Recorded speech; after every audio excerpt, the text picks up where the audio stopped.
안녕하세요, 여러분. 저는 엘리자베스 로웰입니다. 51살이고요. 미국 보스턴에서 태어나 하버드 대학교에서 한국어학과 교수로 일하고 있습니다. 아니, 정확히는 일하고 있었다고 해야겠네요. 지금은 서울 관악구에서 한국인 남편과 살고 있거든요.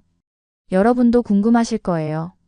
어떻게 미국에서 평생 살던 교수가 갑자기 한국으로 와서 결혼까지 하게 되었을까요? 사실 처음에는 딸의 결혼식 참석차 한국에 온 게 전부였어요.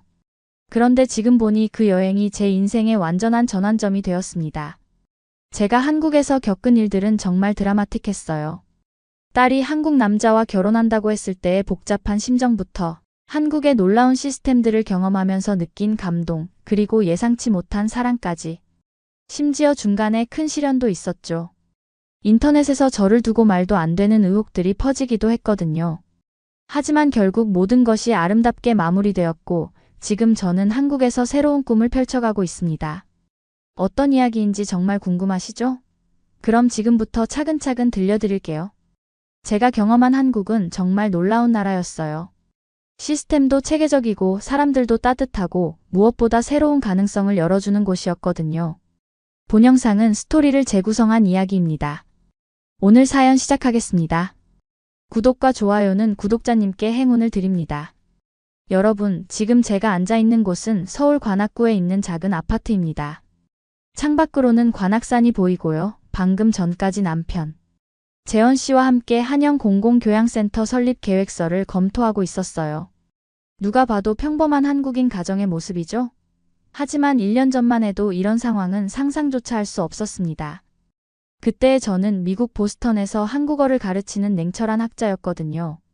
감정보다는 논리를, 직관보다는 데이터를 믿는 사람이었죠. 보스턴의 제 생활은 정말 규칙적이었어요. 매일 아침 7시에 일어나서 커피를 마시고 8시 30분에 집을 나서서 대학으로 향했죠. 강의 준비, 연구, 논문 작성으로 하루하루가 바빴어요. 주말에는 집에서 책을 읽거나 학회 준비를 했고요.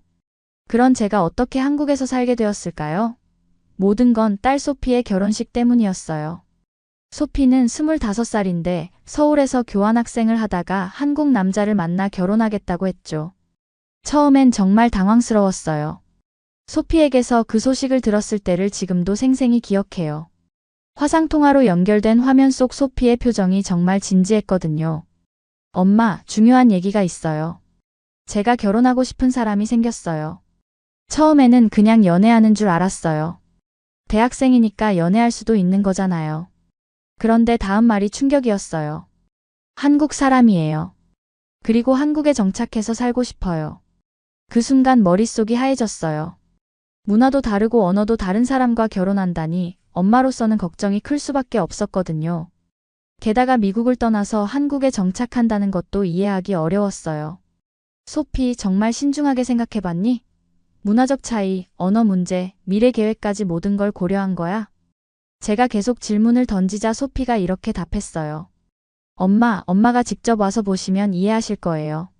한국이 어떤 나라인지, 제가 왜 이런 선택을 했는지 알게 되실 거예요. 그래서 결국 한국행을 결정하게 된 거죠. 딸의 선택을 존중하되 동시에 엄마로서의 책임도 다하고 싶었어요. 예비사위도 제대로 검증해보고 한국이라는 나라도 직접 경험해보고 싶었거든요. 비행기표를 예약하면서도 마음은 복잡했어요. 과연 소피의 선택이 옳은 걸까? 제가 너무 보수적으로 생각하는 건 아닐까? 한국에 대한 제 선입견이 잘못된 건 아닐까? 이런 생각들이 머릿속을 맴돌았죠. 친구들에게 한국에 간다고 하니까 다들 걱정하더라고요. 한국이 아직도 전통적이고 보수적인 나라 아니야? 언어 장벽은 어떻게 할 거야? 이런 질문들을 받으면서 더욱 불안해졌어요.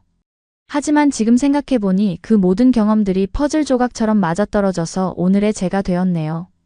한국에서의 새로운 살, 예상치 못했던 사랑, 그리고 새로운 꿈까지 모든 것이 연결되어 있었어요. 제가 어떤 사람인지 먼저 자세히 소개해드릴게요. 저는 하버드 대학교에서 한국어학과 교수로 20년 넘게 일해왔어요. 전공은 한국어 구조 분석과 한글의 언어학적 특성이죠.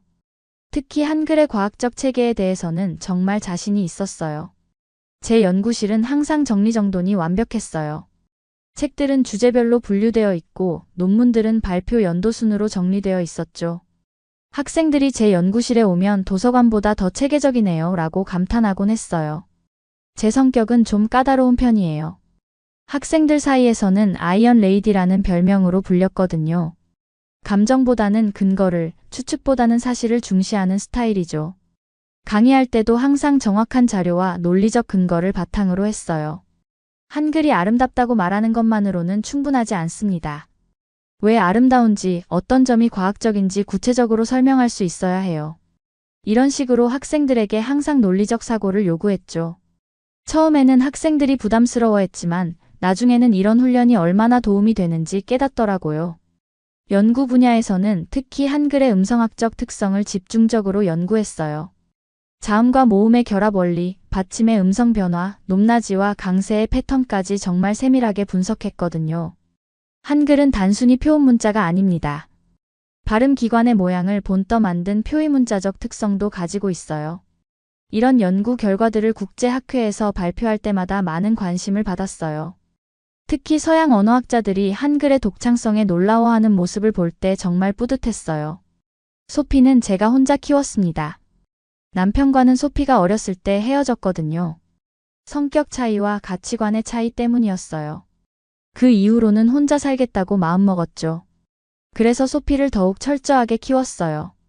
공부도 열심히 하게 했고 독립적으로 생각하고 판단할 수 있는 아이로 키우려고 노력했어요. 매일 저녁 식사 시간에는 하루 있었던 일들을 나누면서 토론하는 시간을 가졌어요. 소피, 오늘 학교에서 배운 것 중에 가장 흥미로웠던 건 뭐야? 엄마, 역사 시간에 한국 전쟁에 대해 배웠는데요. 정말 복잡한 상황이었더라고요. 이런 식으로 소피와 깊이 있는 대화를 나누면서 키웠어요.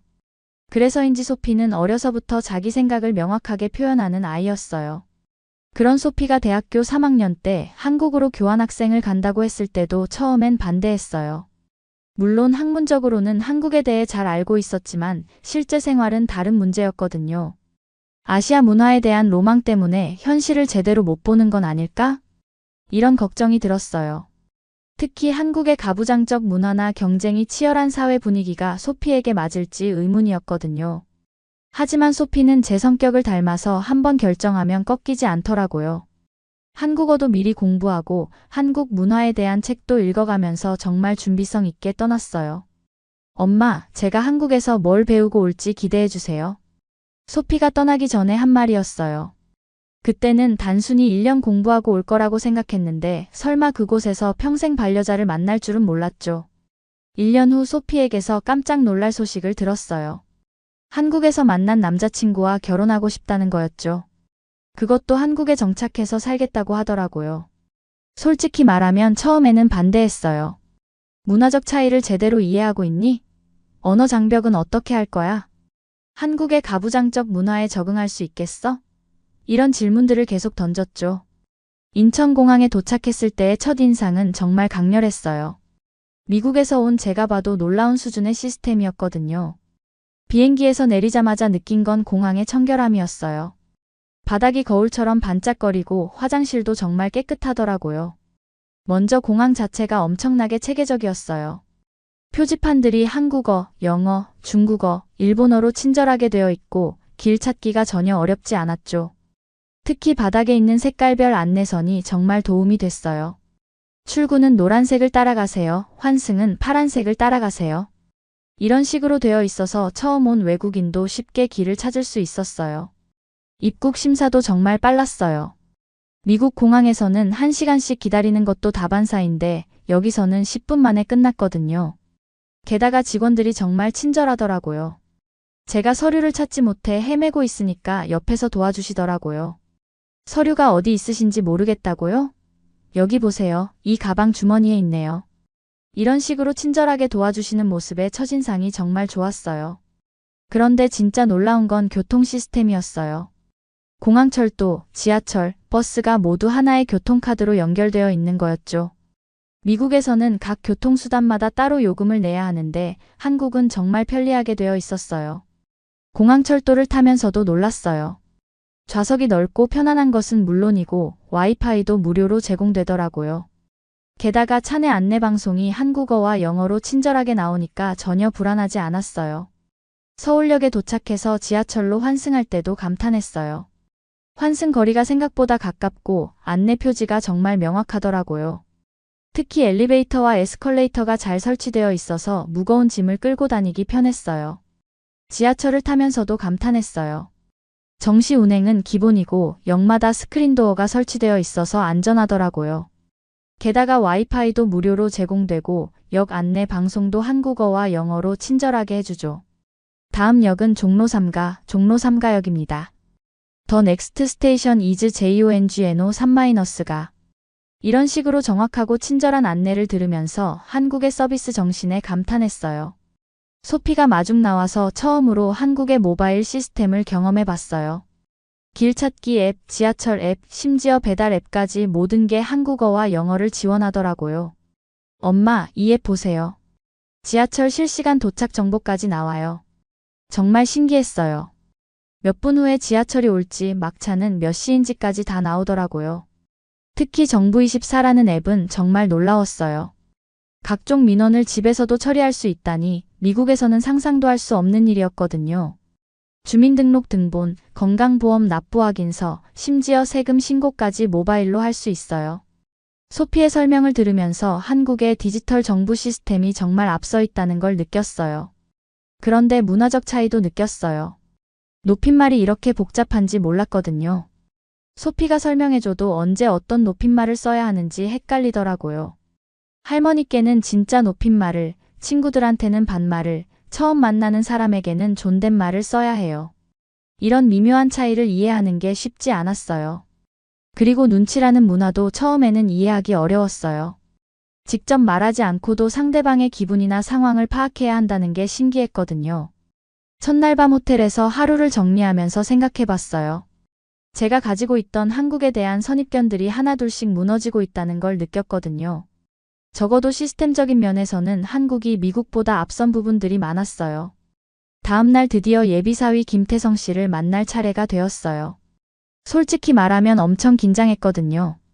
딸의 평생 반려자가 될 사람을 처음 보는 거니까 당연히 까다롭게 볼 수밖에 없었죠.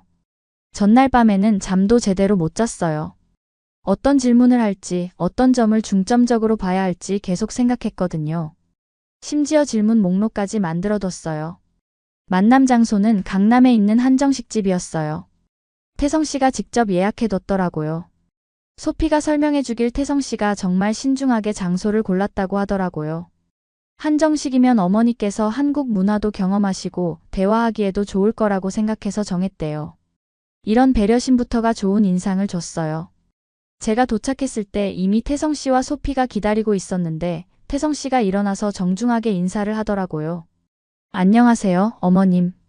김태성입니다. 소피를 통해서 많은 이야기를 들었어요. 첫인상은 나쁘지 않았어요. 깔끔하게 차려입었고 예의도 바르더라고요. 키도 적당히 크고 눈빛도 진실해 보였어요. 하지만 저는 외모보다는 내면을 보는 사람이거든요. 본격적인 질문을 시작했죠. 태성 씨는 어떤 일을 하세요? 에듀테크 스타트업에서 엔지니어로 일하고 있어요. 교육용 앱 개발이 주 업무고 특히 언어학습 플랫폼에 관심이 많습니다. 이 대답에서 좀 놀랐어요. 제 전공인 언어학과 연관이 있는 분야더라고요. 그래서 좀 더 자세히 물어봤죠. 언어학습에 관심이 있다고 하셨는데 구체적으로 어떤 연구를 하세요? 태성 씨는 차분하게 설명해줬어요. 한국어 학습자들이 겪는 어려움을 분석해서 맞춤형 학습 솔루션을 개발한다는 내용이었어요. 특히 발음 교정에 관심이 많아요. 외국인들이 한국어 발음할 때 가장 어려워하는 부분을 AI로 분석해서 개별 맞춤, 피드백을 주는 프로그램을 개발하고 있어요. 이런 얘기를 들으니까 정말 전문적이더라고요. 단순히 앱을 만드는 게 아니라 언어학적 이론을 바탕으로 한 체계적인 접근이었어요. 어머님의 논문도 참고하고 있어요. 한글 음운 체계에 관한 연구가 정말 도움이 많이 됐어요. 이 말을 듣고 정말 놀랐어요. 제 논문을 읽었다는 거잖아요. 그것도 단순히 읽기만 한 게 아니라 실제 개발에 활용하고 있다니. 다음으로 가족관계에 대해서도 물어봤어요. 태성 씨는 부모님을 정말 존경한다고 하더라고요. 아버지는 중학교 수학 선생님이시고 어머니는 간호사세요. 두 분 다 정말 성실하신 분들이에요. 매주 주말마다 안부를 묻고 명절에는 반드시 함께 시간을 보낸다고 했어요. 부모님께 용돈도 꼬박꼬박 드린다고 하더라고요. 부모님이 저를 키우시느라 정말 고생 많이 하셨거든요. 이제 제가 보답할 차례죠. 이런 가족관을 들으니까 마음이 놓였어요. 부모를 소중히 여기는 사람이 배우자도 소중히 여길 거라는 생각이 들었거든요. 식사하는 모습도 유심히 관찰했어요. 젓가락질도 깔끔하게 하고 어른을 배려하는 모습도 자연스러웠거든요. 제가 뭔가 어색해할 때마다 친절하게 설명해 주기도 했고요. 어머님, 이건 갈비찜인데 한국의 대표적인 음식 중 하나예요. 간이 좀 센 편이니까 밥과 함께 드시면 좋을 거예요. 이 나물은 도라지인데 기침에 좋다고 해서 어르신들이 좋아하세요. 이런 식으로 세심하게 챙겨주는 모습을 보면서 점점 호감이 생겼어요. 가장 중요한 질문을 했어요. 소피와 결혼해서 어떤 가정을 만들고 싶으세요? 태성 씨는 잠시 생각하더니 이렇게 답했어요. 서로 다른 문화를 존중하면서도 함께 성장할 수 있는 가정을 만들고 싶어요. 소피의 꿈도 응원하고 제 꿈도 함께 나누면서요. 그리고 두 나라의 장점을 모두 가진 아이들을 키우고 싶어요. 정말 성숙한 답변이었어요. 단순히 사랑한다는 감정적인 대답이 아니라 구체적인 비전을 가지고 있더라고요. 그때 확신했어요. 이 사람이라면 제 딸을 맡겨도 되겠다고 말이죠. 결혼식 날이 드디어 왔어요. 장소는 서울 시내의 웨딩홀이었는데 정말 아름답게 꾸며져 있더라고요. 그런데 제가 상상했던 것과는 좀 달랐어요. 서양식과 한국 전통식을 혼합한 독특한 형태였거든요. 웨딩홀에 들어서자마자 눈에 띈 건 장식이었어요. 백합과 장미로 꾸민 서양식 장식 옆에 연꽃과 국화로 만든 한국 전통 장식이 조화롭게 어우러져 있었어요. 정말 아름답네요. 두 문화가 이렇게 자연스럽게 어울릴 수 있구나. 혼자 중얼거리면서 감탄했어요. 먼저 한복을 입은 신랑 신부가 입장했어요. 소피가 입은 한복이 정말 아름다웠거든요. 분홍색과 하얀색의 조화가 너무 우아하더라고요. 치마가 살랑살랑 움직이는 모습이 정말 우아했어요. 태성 씨도 전통 한복을 입고 있었는데 평소와는 완전히 다른 모습이었어요. 우리 딸이 정말 한국 공주 같네요. 옆에 앉은 태성 씨 어머님이 소피를 보며 흐뭇하게 웃으시더라고요. 저도 모르게 눈물이 글썽해졌어요.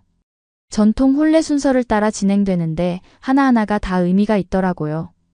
특히 대례 과정에서 신랑 신부가 서로에게 절하는 모습을 보면서 깊은 감동을 받았어요.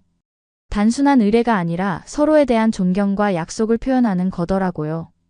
이제 두 분은 한 몸이 되어 평생을 함께하겠다고 하늘과 땅 그리고 조상님께 맹세하는 것입니다. 주례사를 하시는 분의 설명을 들으면서 한국 전통 혼례의 깊은 의미를 알게 됐어요. 그리고 패백의식이 정말 인상적이었어요. 신부가 시부모님께 절하고 인사드리는 모습인데 처음에는 좀 어색했어요. 미국 문화에서는 볼 수 없는 광경이었거든요. 하지만 태성 씨 부모님이 소피를 정말 따뜻하게 맞아주시는 걸 보면서 마음이 뭉클해졌어요. 특히 시어머님이 소피에게 금반지를 끼워주시면서 하신 말씀이 잊을 수 없어요. 이제 우리 딸이 되었습니다. 멀리서 온 소중한 딸을 잘 모시겠습니다. 그 순간 제 눈에서도 눈물이 났어요. 문화는 다르지만 가족을 사랑하는 마음은 똑같다는 걸 느꼈거든요. 시아버님도 정말 다정하셨어요. 소피에게 한국어로 천천히 말씀하시는데 태성 씨가 통역해줬어요. 아버님이 소피를 진짜 딸처럼 생각하신다고 한국말 배우는 것도 천천히 하라고 하세요.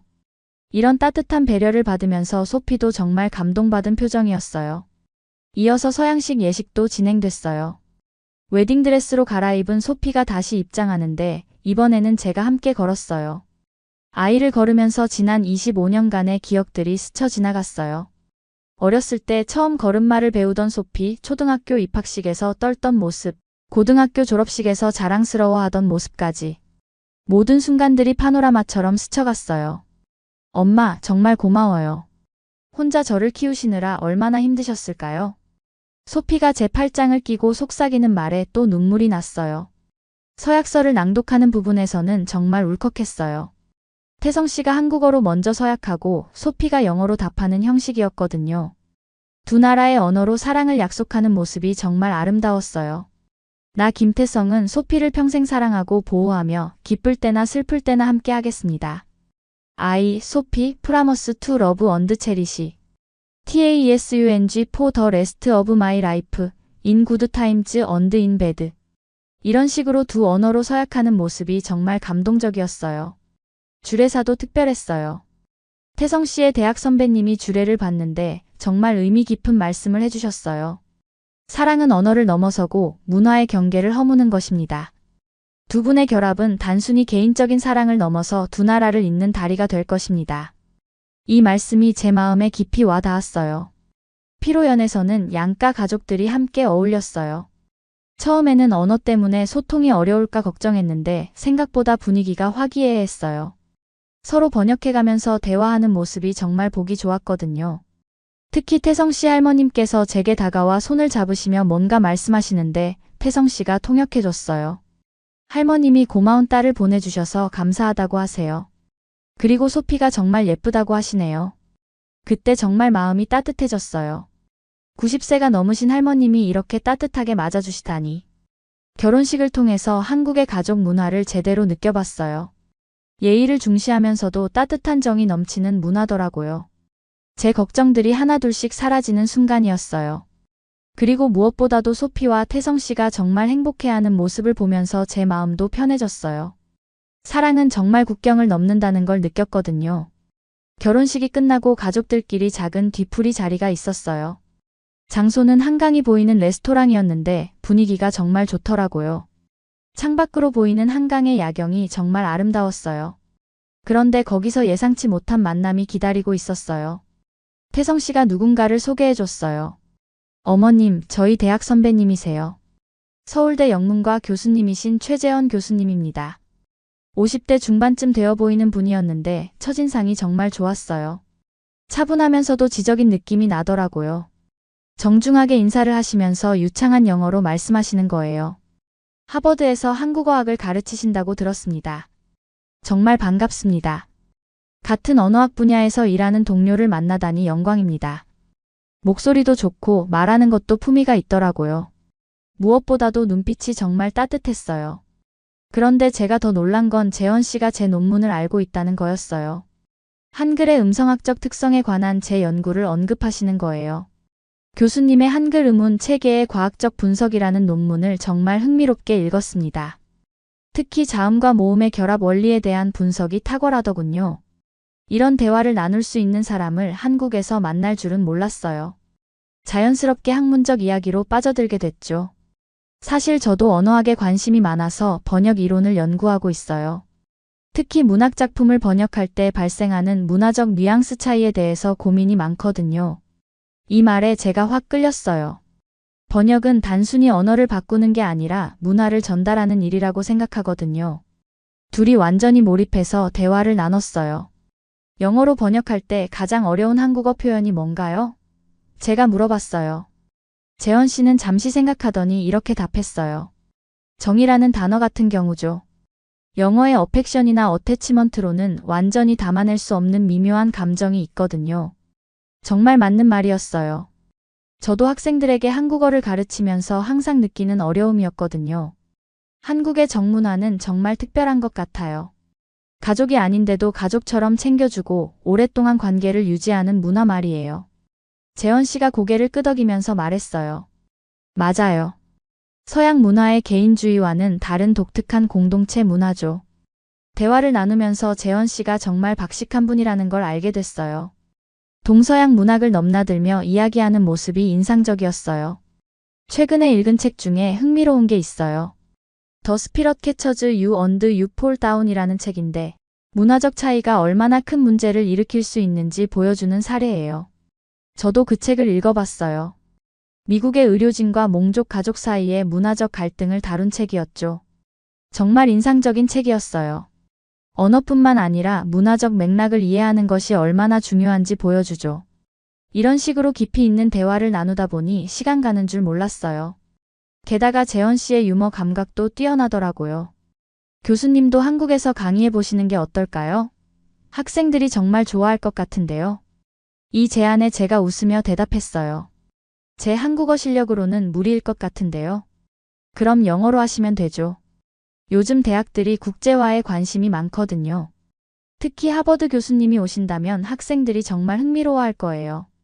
그렇게 자연스럽게 이야기를 나누다 보니 다른 사람들이 벌써 자리를 정리하고 있더라고요. 정말 시간이 빨리 갔어요. 마지막에 재현 씨가 명함을 주면서 말했어요. 한국에 계시는 동안 궁금한 게 있으면 언제든 연락하세요. 서울 구경도 제대로 안내해 드릴게요. 명함을 받으면서 마음이 묘하게 설렜어요. 오랜만에 이렇게 깊이 있는 대화를 나눈 사람을 만났거든요. 그날 밤 호텔로 돌아가면서 계속 재현 씨 생각이 났어요. 학문적으로도 뛰어나고 인격적으로도 훌륭한 분 같았어요. 무엇보다도 대화가 정말 즐거웠거든요. 소피에게 재현 씨에 대해 물어봤어요. 재현 교수님은 어떤 분이세요? 정말 좋은 분이에요. 태성이 대학 다닐 때부터 아끼는 선배님이고 인품도 훌륭하시고 학문적으로도 존경받는 분이에요. 이런 평가를 들으니까 더욱 호감이 갔어요. 재현 씨는 정말로 약속을 지키는 분이었어요. 다음날 아침 일찍 연락이 왔거든요. 오늘 시간 되시면 서울 구경 좀 시켜드릴까요? 솔직히 처음에는 좀 망설였어요. 너무 빨리 친해지는 건 아닌가 하는 생각도 들고 뭔가 부담스럽기도 했거든요. 하지만 소피가 엄마, 재현 교수님 정말 좋은 분이에요. 믿고 따라가 봐요 라고 해서 만나기로 했죠. 첫 번째로 간 곳은 남산타워였어요. 케이블카를 타고 올라가는데 서울 전경이 한눈에 보이더라고요. 정말 장관이었어요. 고층 빌딩들이 질서정연하게 늘어선 모습이 정말 인상적이었어요. 재현 씨가 이곳저곳을 가리키며 설명해 줬는데 마치 전문 가이드 같았어요. 저기 보이는 게 한강이고요. 강남과 강북이 어떻게 나뉘는지 보이시죠? 서울이라는 도시가 얼마나 체계적으로 발전했는지 알 수 있어요.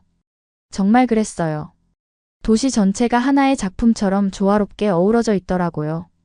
1960년대만 해도 인구가 300만 명 정도였는데 지금은 1000만 명이 넘어요. 이렇게 빠른 성장을 이룬 도시는 세계적으로도 드물죠. 이런 설명을 들으면서 한국의 발전상에 감탄했어요. 그 다음엔 북촌 한옥마을에 갔어요. 전통 한옥들이 그대로 보존되어 있는 모습이 정말 아름다웠어요. 현대적인 빌딩들 사이에 이런 전통 공간이 있다는 게 신기했거든요. 한국은 전통과 현대가 공존하는 나라예요.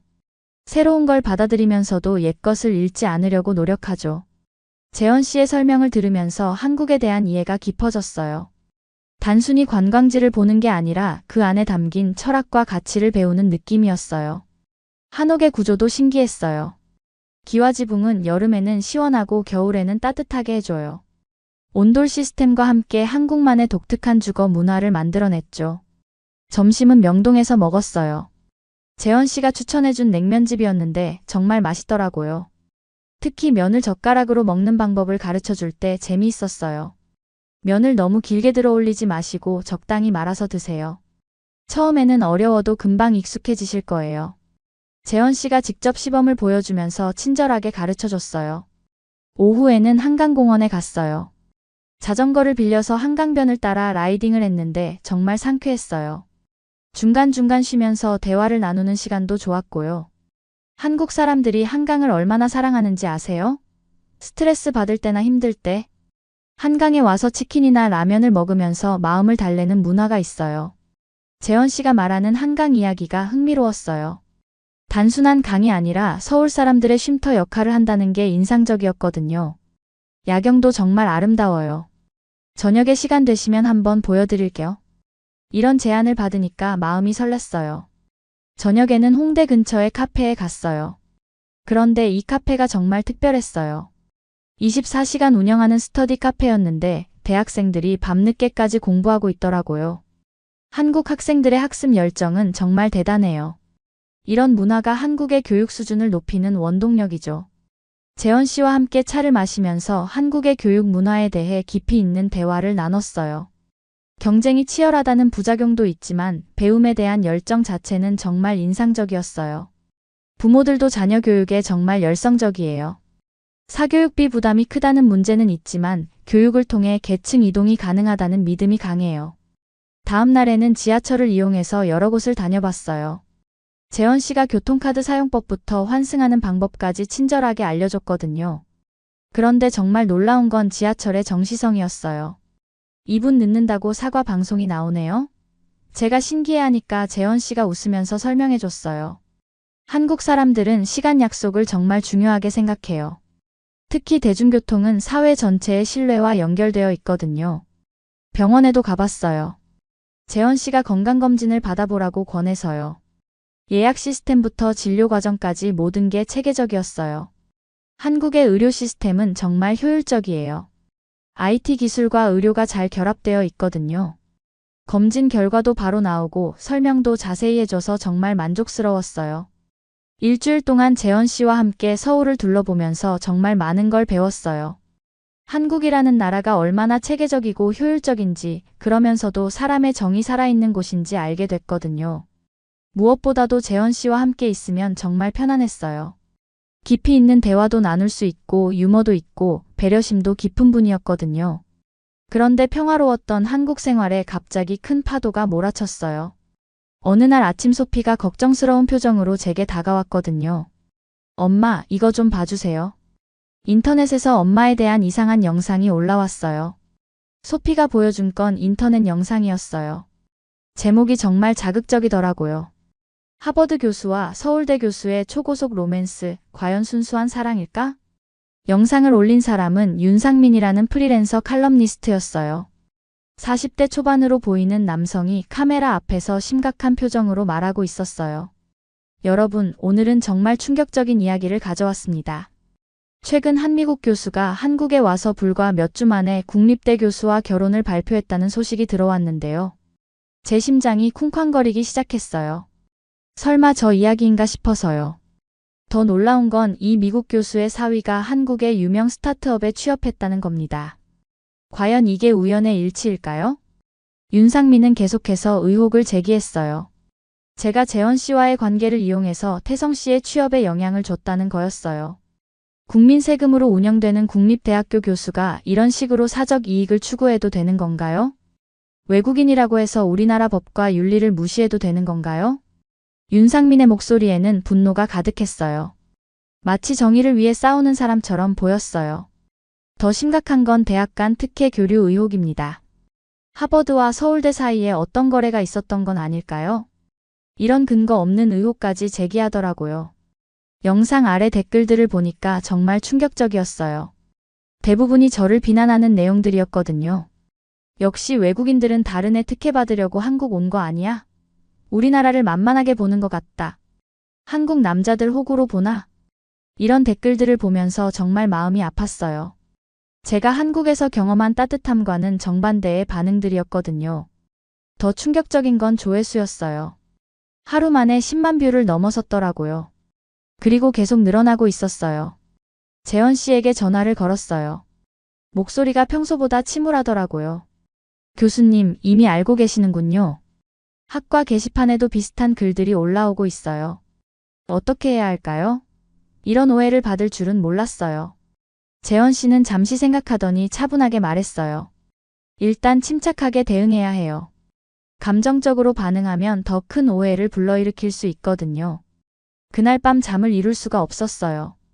정말 미국으로 돌아가야 하나 하는 생각까지 들었거든요. 제가 한국에 있는 것 때문에 재원 씨나 태성 씨에게 피해가 갈까봐 걱정됐어요. 다음 날에는 상황이 더 악화됐어요. 윤상민이 후속 영상을 올렸거든요. 이번에는 외국인 교수 특혜 의혹, 추가 정황 포착이라는 제목이었어요. 어제 영상 이후 제보가 들어왔습니다. 해당 미국 교수가 한국 체류 기간 중 여러 특혜를 받았다는 증언이 있었는데요. 물론 구체적인 증거는 없었어요. 모두 추측과 의혹만 제기하는 수준이었죠.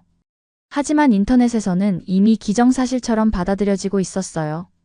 VIP 대우를 받으며 한국을 구경했다. 특별한 편의를 제공받았다. 이런 식의 추측들이 난무했어요. 소피와 태성 씨도 걱정이 많았어요. 특히 태성 씨는 회사에서도 눈치를 보게 됐다고 하더라고요. 어머님, 괜찮습니다. 시간이 지나면 오해가 풀릴 거예요. 태성 씨가 위로해줬지만 제 마음은 무거웠어요. 태성 씨 부모님도 걱정이 많으셨어요. 특히 시어머님은 소피를 붙들고 눈물까지 흘리시더라고요. 우리 며느리까지 힘들게 하는구나. 정말 미안하다. 이런 모습을 보니까 더욱 죄송한 마음이 들었어요. 가장 힘든 건 한국에 대한 제 생각이 흔들리기 시작했다는 거였어요. 그동안 경험했던 따뜻함과 체계적인 시스템들이 모두 가짜였나 하는 의심이 들었거든요. 정말 제가 너무 순진했던 걸까요? 겉으로는 친절하지만 속으로는 다르게 생각하는 건 아닐까요? 재원 씨에게 이런 말을 하니까 안타까워 하시더라고요. 교수님, 인터넷의 일부 목소리가 전체를 대표하는 건 아니에요. 대부분의 사람들은 이런 의혹에 동조하지 않을 거예요. 하지만 현실적으로는 힘든 상황이었어요. 재원 씨도 학과에서 압박을 받고 있었거든요. 동료들이 조심스러워해요. 혹시 문제가 될까 봐서요. 이런 얘기를 들으니까 정말 미안했어요. 제 때문에 무고한 사람들이 피해를 받고 있었거든요. 윤상민의 세 번째 영상은 더욱 자극적이었어요. 외국인 교수 특혜 의혹, 정부 차원의 조사 필요하다는 제목으로 올라왔어요. 이제 개인 차원의 문제가 아닙니다. 국가적 차원에서 조사해야 할 사안이라고 생각합니다. 이런 식으로 사안을 키우려고 하더라고요. 댓글도 점점 더 악랄해졌어요. 추방시켜야 한다. 이런 사람들 때문에 국가 이미지가 실추된다. 이런 극단적인 의견들까지 나오기 시작했어요. 하지만 재원 씨는 포기하지 않았어요. 우리가 잘못한 게 없다면 당당하게 맞서야 해요. 침묵하면 인정하는 것으로 받아들여질 수도 있어요. 그때 깨달았어요. 이 상황을 극복하려면 정확한 사실로 대응해야 한다는 걸요. 재원 씨가 제안한 해결책은 의외로 단순했어요. 품위를 지키되 정확히 반박하자는 거였죠. 감정적으로 대응하거나 변명하면 오히려 의혹만 키울 뿐이에요. 대신 모든 과정을 투명하게 공개해서 사실로 말하게 하는 거죠. 정말 논리적인 접근이었어요.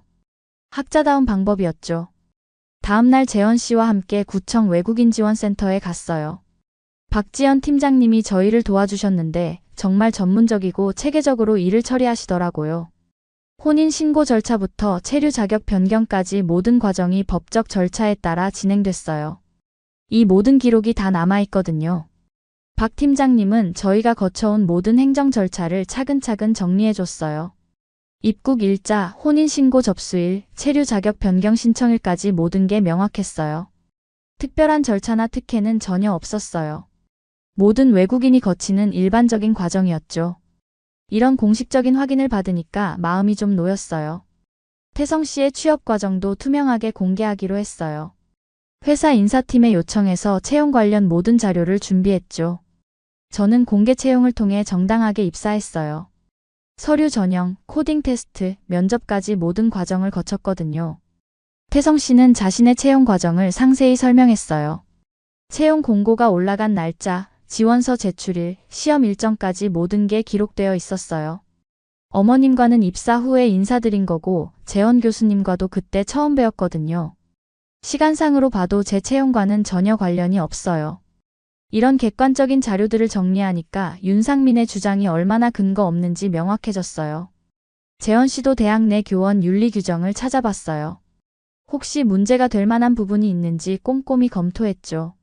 저희 관계는 어떤 윤리 규정에도 위배되지 않아요. 오히려 국제 교류를 장려하는 대학 방침에 부합하죠. 대학 측에서도 공식적인 입장을 표명했어요. 해당 교수의 개인적 관계가 대학 업무나 학생 지도에 영향을 준 사실이 없다는 내용이었어요. 그리고 가장 중요한 증거는 시간순 기록이었어요. 제가 한국에 온 날짜, 재원 씨와 만난 날짜, 태성 씨가 입사한 날짜를 정확히 정리해보니 윤상민의 주장이 얼마나 억지스러운지 명확해졌어요. 태성 씨가 입사한 건 3월이고 제가 한국에 온 건 4월이에요. 시간적으로 봐도 말이 안 되는 주장이죠. 이런 객관적인 사실들을 정리하고 나니까 자신감이 생겼어요. 재원 씨가 조심스럽게 제안했어요. 이제 우리도 대응 영상을 만들어 볼까요? 품위 있게 하지만 명확하게요. 처음에는 망설였어요. 영상으로 대응하는 게 오히려 논란을 키우는 건 아닌가 싶어서요. 하지만 침묵하면 인정하는 것으로 받아들여질 수도 있다는 생각이 들었어요.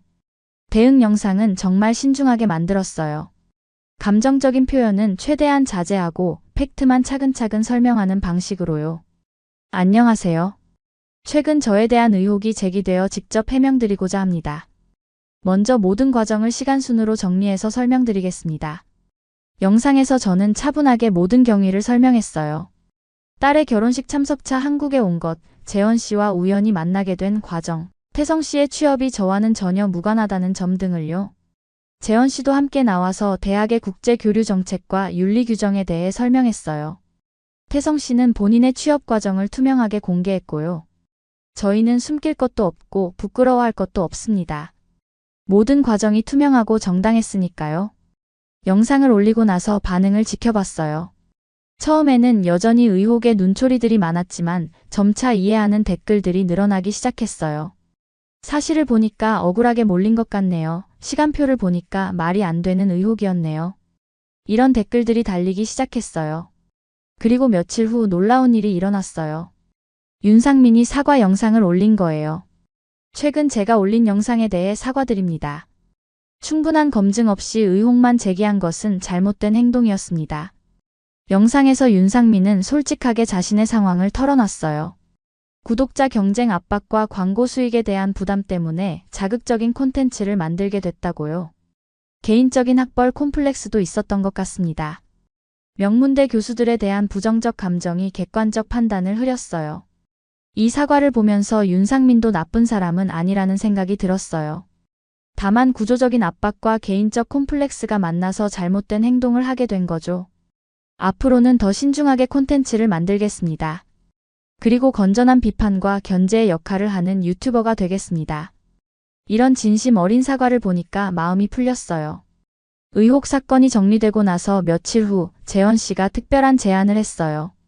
오늘 저녁에 한강에서 산책할까요? 할 말이 있어요. 그날은 4월의 어느 봄밤이었어요.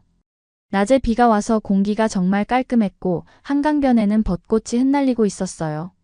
정말 아름다운 밤이었죠. 한강공원에 도착해서 천천히 걸으면서 대화를 나눴어요. 처음에는 일상적인 이야기들이었어요. 최근 사건으로 힘들었던 마음, 한국 생활에 대한 소감 같은 것들 말이죠.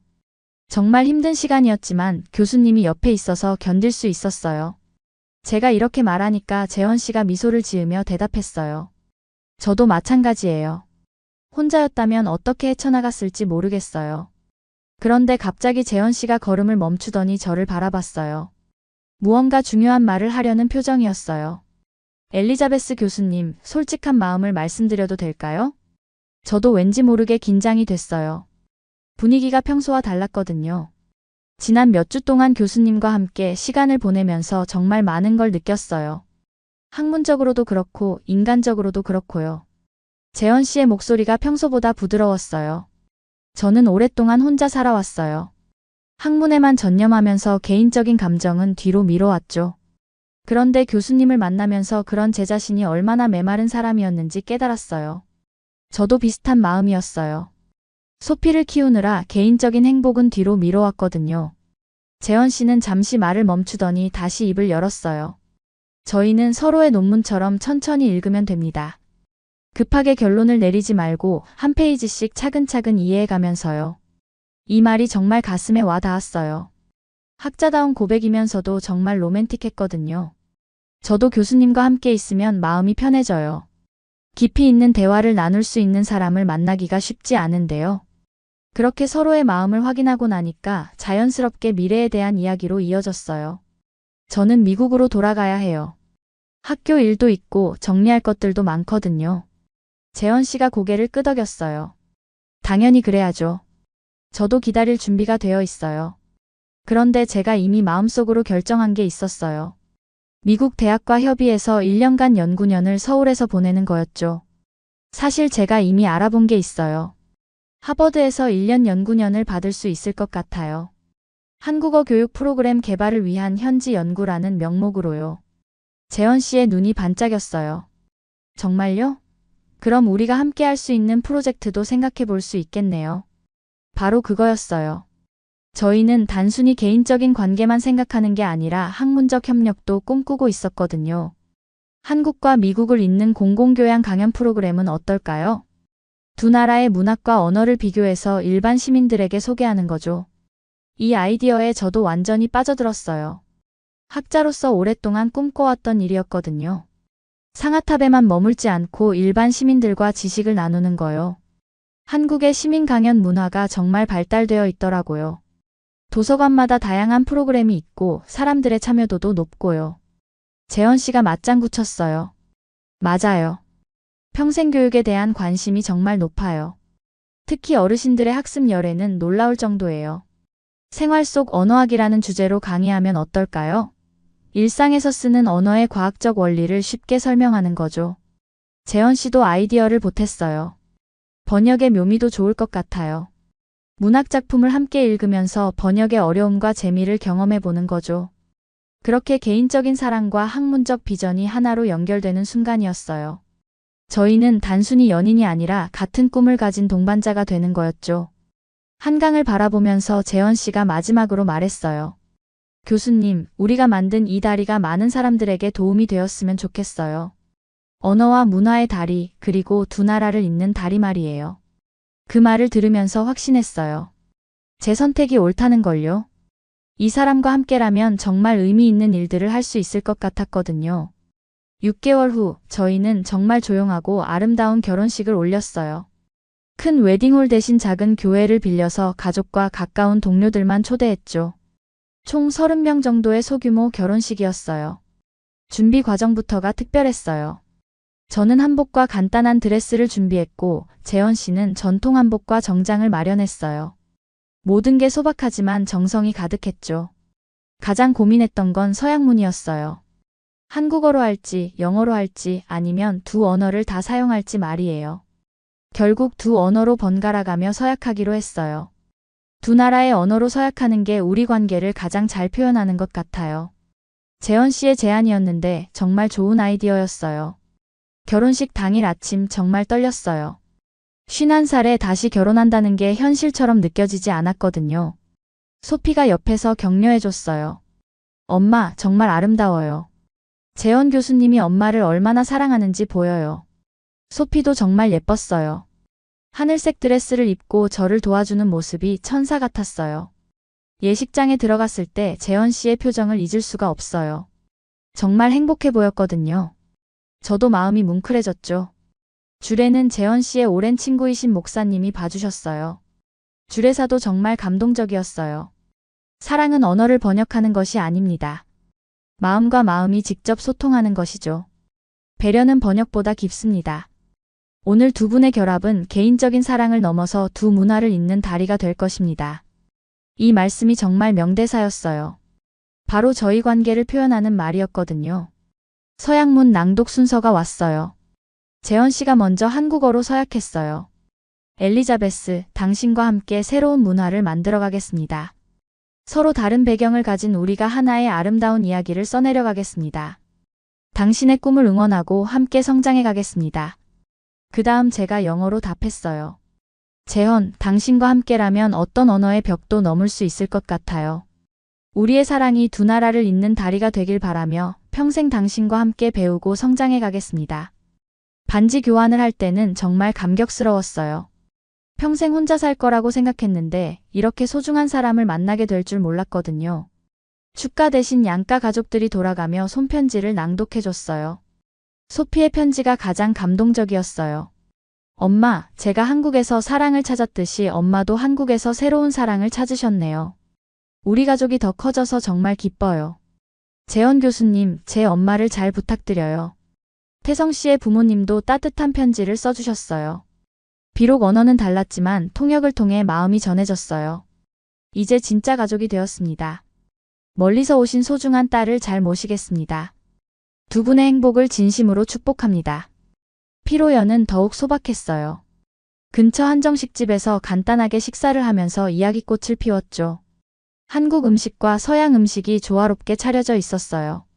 재현 씨의 동료 교수님들도 축하해 주셨어요.